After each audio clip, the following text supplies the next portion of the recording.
വണ്ണിൻ്റെ പരസ്യവാചകം ഇങ്ങനെയായിരുന്നു: ഫെബ്രുവരി 10 മുതൽ മലയാളം ടെലിവിഷൻ ചാനലുകൾ മുൻപത്തെ പോലെ ആയിരിക്കില്ല എന്ന്. എന്നാൽ ഞാനിവിടെ പ്രഖ്യാപിക്കുന്നു, ഇന്ന് മുതൽ ടെലിവിഷനിലെ റിയാലിറ്റി ഷോകൾ മുൻപത്തെ മാതിരി ആയിരിക്കില്ല എന്നാണ്. അതിനുള്ളൊരു വലിയ പുതിയ കാൽവെപ്പാണ് ഞാൻ സ്ത്രീ. ഈ പ്രത്യേക പരിപാടിയിലെ ജഡ്ജസിനെ നമുക്ക് പരിചയപ്പെടാം. ആദ്യമായി ബഹുമാനപ്പെട്ട മുൻ വനം വകുപ്പ് മന്ത്രി ശ്രീ ബിനോയ് വിശ്വം, പ്രസിദ്ധ സാഹിത്യകാരി ശ്രീമതി KR മീര, പ്രസിദ്ധ എഴുത്തുകാരൻ ശ്രീ KP രാമനുണ്ണി സർ. ഇനി നമ്മുടെ കണ്ടസ്റ്റൻസ് ആണ്. ഇന്നത്തെ 3 സ്ത്രീ ശക്തികൾ ആരാണെന്നല്ലേ? ശ്രുതി കോഴിക്കോട് നിന്ന്, ജിജി കോഴിക്കോട് നിന്ന് തന്നെ, അൽഫോൺസ അങ്കമാലിയിൽ നിന്ന്. മീഡിയ വൺ ഒരുക്കിയിരിക്കുന്ന അപൂർവങ്ങളിൽ അപൂർവമായ ഈ യാത്ര ഇവിടെ ആരംഭിക്കുകയാണ്.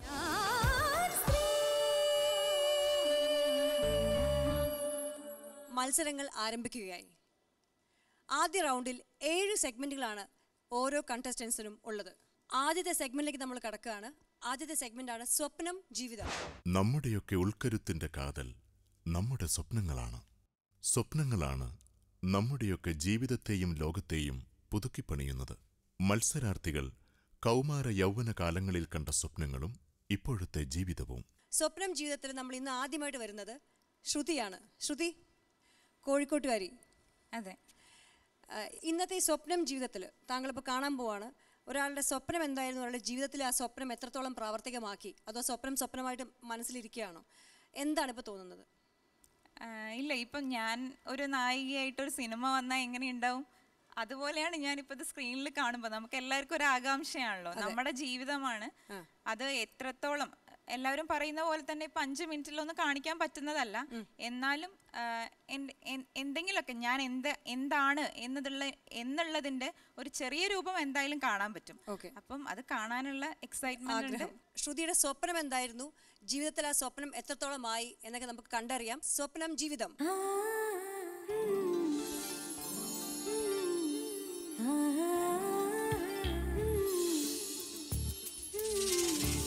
ചിറകില്ലാത്ത മനുഷ്യരുടെ എക്കാലത്തെയും ഏറ്റവും വലിയ സ്വപ്നം വിശാലമായ ആകാശത്ത് പറന്നു കളിക്കൽ തന്നെയാണ്.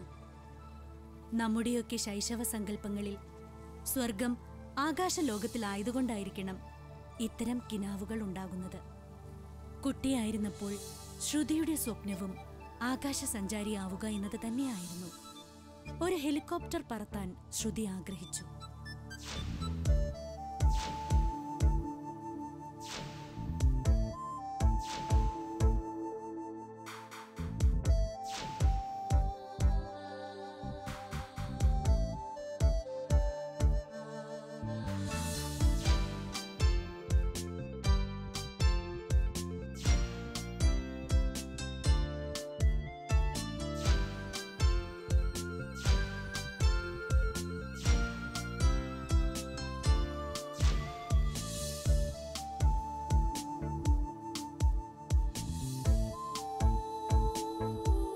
ഇപ്പോൾ ശ്രുതിയുടെ സ്വപ്നം നിറയെ മാനവികത നിറഞ്ഞ ഒന്നാണ്.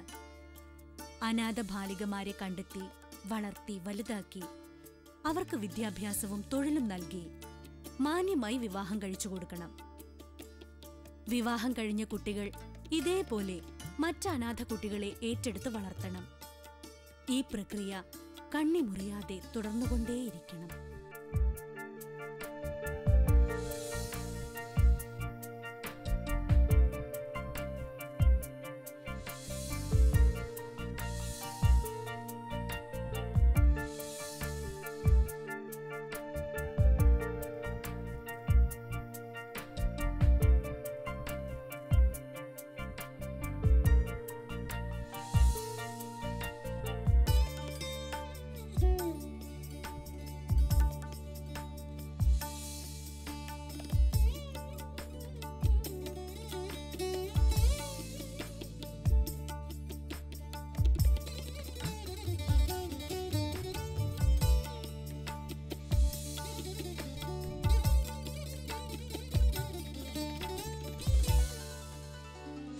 വയനാട് എടക്കൽ ഗുഹയ്ക്കടുത്തുള്ള ഒരു കൂട്ടുകുടുംബത്തിലാണ് ശ്രുതി പിറന്നത്. മുത്തച്ഛൻ അച്യുതൻ നായർ ഇടതുപക്ഷ പ്രവർത്തകനും കർഷക നേതാവുമായിരുന്നു. ശ്രുതി എന്നും നേതാവായിരുന്നു. നേതൃത്വ ഗുണം മുത്തച്ഛനിൽ നിന്ന് കിട്ടിയതായിരിക്കണം.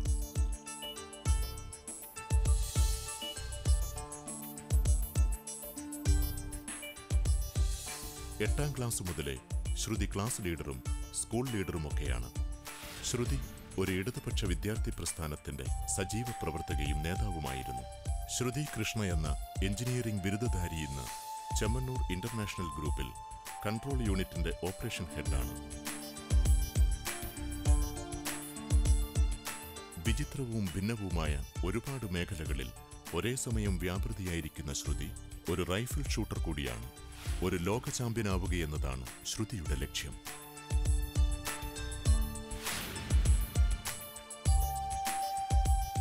ശ്രുതി ഒരു ഫാഷൻ ഡിസൈനറും വിദഗ്ധയായ തുന്നൽക്കാരിയുമാണ്. എന്തിനാണ് ഈ യുവതി ഇത്രയേറെ ആഗ്രഹങ്ങൾ വെച്ചുപുലർത്തുന്നതെന്നും ഇത്രയേറെ വിപുലവും വൈവിധ്യവുമായ മേഖലകളിൽ കർമ്മനിരതയാവുന്നതെന്നും പ്രസക്തമായ ചോദ്യമാണ്. ശ്രുതിയുടെ ജീവിതം തന്നെയാണ് അതിനുള്ള ഉത്തരം. ശ്രുതി ഭർത്താവ് കൃഷ്ണദാസനും മകൻ ആദിശേഷനുമൊത്ത് പ്രസന്നമധുരമായ ജീവിതം നയിക്കുന്നു. എൻ്റെ പേര് കൃഷ്ണദാസ്. ഞാൻ ബിസിനസ് ചെയ്യുന്നു. ഞങ്ങളുടെ കല്യാണം കഴിഞ്ഞിട്ട് ഇപ്പോൾ 4 വർഷമായി.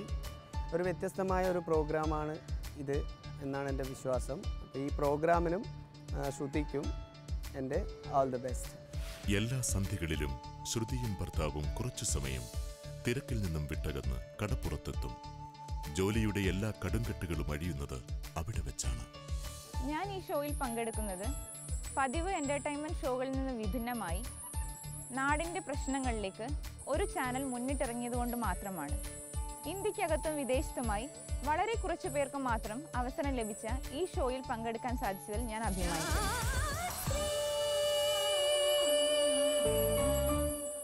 ഇപ്പൊ താങ്കളുടെ മനസ്സിലെന്താണ്? ഇതാണോ ശ്രുതി? വളരെ സന്തോഷം തോന്നുന്നുണ്ട്. ഇതൊക്കെയാണ് ഞാൻ. ശ്രുതിക്ക് ഇതിൽ നിന്ന് എന്തെങ്കിലും ഒന്നും വിട്ടുപോയിട്ടില്ല? ഇല്ല, എല്ലാം ഒക്കെ കൂട്ടി ചെറുതായിട്ടൊക്കെ പറഞ്ഞു പോയി. ഇല്ല, ഒന്നും കൂട്ടി പറഞ്ഞിട്ടില്ല. അപ്പൊ ഇതാണ് ശ്രുതി. അതെ, ശ്രുതിയുടെ സ്വപ്നത്തിൻ്റെയും ജീവിതത്തിൻ്റെയും ഒരു 5 മിനിറ്റ് നേരമുള്ള ഒരു ചിത്രം ഇവിടെ കണ്ടു കഴിഞ്ഞു. എനിക്ക് വളരെ ഒരു കാവ്യഭംഗി തോന്നി. കാരണം ഒരു ഹെലികോപ്റ്റർ പറത്തിക്കൊണ്ട് ഭൂമിയിൽ നിന്ന് പൊങ്ങിപ്പോകാനാണ് ആദ്യം. അതിൽ ഹെലികോപ്റ്റർ പറത്തുകയാണ്. പിന്നെ സ്വയം പറന്നു പൊങ്ങിയതിന് ശേഷം അനാഥരായ കുട്ടികളെ പറപ്പിച്ചു വിടാൻ ഇഷ്ടപ്പെടുന്നു എന്നതിൻ്റെ ഒരു മനോഹാരിത്വം അതിലുണ്ട്. എനിക്കൊരു കാര്യമായൊരു ചോദ്യം ചോദിക്കാനുള്ളത്, ഇപ്പം അനാഥ കുട്ടികളെയൊക്കെ വിവാഹം ചെയ്ത് നന്നായി അയച്ചതിന് ശേഷം അവരെ പിന്നെ പോയി കാണുകയും അവരിങ്ങോട്ട് വരാൻ ആഗ്രഹിക്കുകയും ഒക്കെ ചെയ്യുമോ? അതായത് നാം ഗുണം ചെയ്തു കൊടുത്ത് അവർ പിന്നെ നമ്മളെ വന്ന് കാണണം, അല്ലെങ്കിൽ നമ്മൾ അവരുടെ അടുത്തേക്ക് പോവുക, അങ്ങനെ ഒരു മനോഭാവം പുലർത്തുമോ? ഈ ചോദ്യത്തിന് പ്രത്യേക അർത്ഥമുണ്ട്. എന്താണ് ശ്രുതിക്ക് തോന്നുന്നത്? ഇല്ല സാർ, എനിക്ക് ഒരിക്കലും അങ്ങനെയില്ല. ഞാനിപ്പം എൻ്റെ ഈ സ്വപ്നം പറഞ്ഞതിലൂടെ ഞാൻ ഉദ്ദേശിച്ചത്, ഇപ്പം സമൂഹത്തിൽ അങ്ങനെ ഒരുപാട് കുട്ടികളുണ്ട്.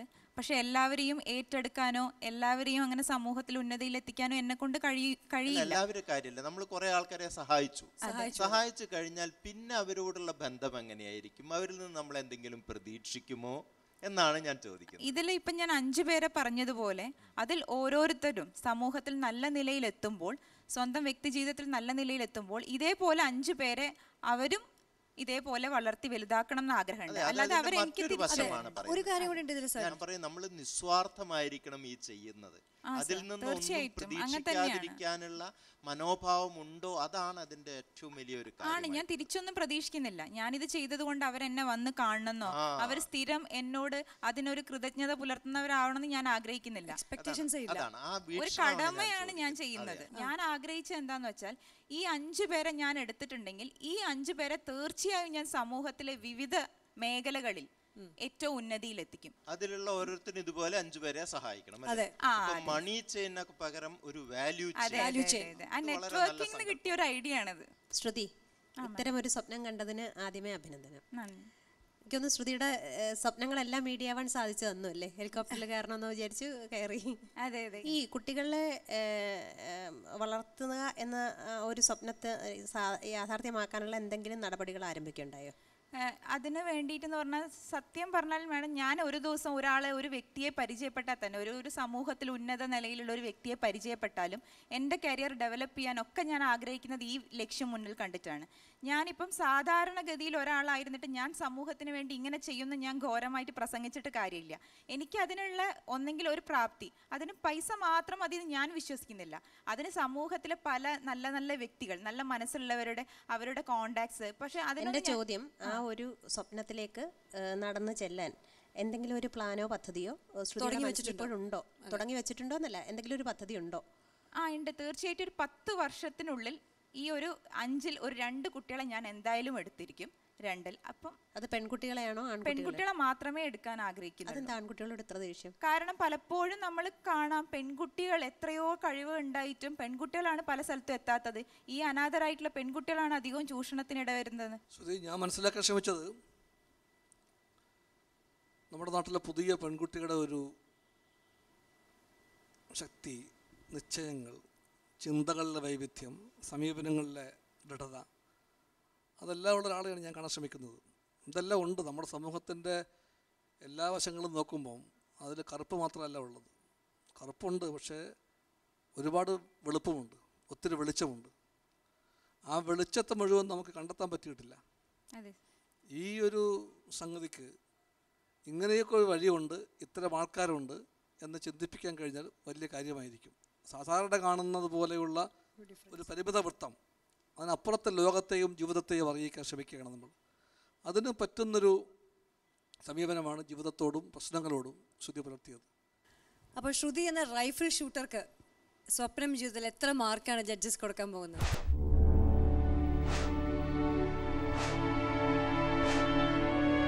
7.5 മാർക്കാണ് നിറഞ്ഞു നൽകുന്നത്. സ്വപ്നം ജീവിതം എന്ന ഈ സെഗ്മെന്റിൽ ശ്രുതിക്ക് കിട്ടിയിരിക്കുന്ന 7.5 മാർക്കാണ് 10-ൽ. അടുത്ത സെഗ്മെന്റിലേക്ക് കടക്കാണ്. See you after short break.